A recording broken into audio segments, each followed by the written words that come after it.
हमेशा की तरह एक दिन मौका पाकर दरबारी बीरबल के खिलाफ बादशाह अकबर के कान भरने लगे। वे कहने लगे, जहां अपना बीरबल स्वयं को कुछ ज्यादा ही अक्लमंद समझता है। यदि वह इतना ही अक्लमंद है तो उसे कहिए कि वह बैल का दूध लेकर आए। दरबारियों की बातों में आकर अकबर ने बीरबल की अक्लमंदी की परीक्षा लेने की सोची। बीरबल उस समय दरबार में उपस्थित नहीं था। जब वह दरबार पहुंचा तो अकबर बोले, बीरबल, क्या तुम मानते हो कि दुनिया में कोई कार्य असंभव नहीं? जी हुजूर, बीरबल ने उत्तर दिया। तो ठीक है, हम तुम्हें एक काम दे रहे हैं, तुम्हें उसे 2 दिवस के भीतर करना होगा। फरमाइए हुजूर, आपके हर हुक्म की तामीली मेरा कर्तव्य है। बीरबल सिर झुककर अदब से बोला, जाओ जाकर बैल ऑक्स का दूध लेकर आओ। अकबर ने आदेश दिया। आदेश सुनकर बीरबल भौंचक्का रह गया। इधर दरबारी मन ही मन बड्ढे प्रसन्न हुए। वे जानते थे कि यह कार्य असंभव है, क्योंकि दूध गाय देती है, बैल नहीं। क्यों बीरबल, तुमने कोई जवाब नहीं दिया? अकबर बोले।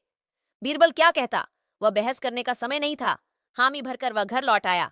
घर आकर उसने गहन सोच विचार किया, अपनी पत्नी और पुत्री से भी चर्चा की। आखिरकार सबने मिलकर एक उपाय निकाल ही लिया। उस रात बीरबल की पुत्री अकबर के महल के पीछे स्थित कुएं पर गई और पीट पीट कर कपडड्डे धोने लगी। अकबर के महल की खिड़की उस कुएं की ओर खुलती थी। जोर जोर से कपडड्डे पीटने की आवाज सुनकर उनकी नींद खुल गई। खिड़की से झांकने पर उन्हें एक लड्डड़ की कुएं पर कपडड्डे धोती हुई दिखाई पड़ रही। अकबर ने वहीं से चिल्लाकर उस लड्डड़की से पूछा, बच्ची, इतनी रात गए कपडड्डे क्यों धो रही हो? बीरबल की पुत्री बोली, हुजूर, मेरी माता घर पर नहीं है। वे कुछ महीनों से अपने मायके में हैं। उनकी अनुपस्थिति में आज मेरे पिता ने एक बच्चे को जन्म दिया। दिन भर मुझे उनकी सेवा शुश्रूषा करनी पड़ी। कपड़े धोने का समय ही नहीं पाया, इसलिए रात में कपड़े धो रही हूँ। कैसी विचित्र बात कर रही हूँ बच्ची, आदमी बच्चे पैदा करते हैं क्या? अकबर कुछ नाराजगी में बोले, भी करते हैं हुजूर। जब बैल दूध दे सकता है तो आदमी भी बच्चे पैदा कर सकते हैं। बीरबल की पुत्री ने उत्तर दिया। ये सुनना था कि अकबर की नाराजगी हवा हो गई और वे पूछ बैठे, बच्ची, कौन हो तुम? हुजूर, ये मेरी पुत्री है।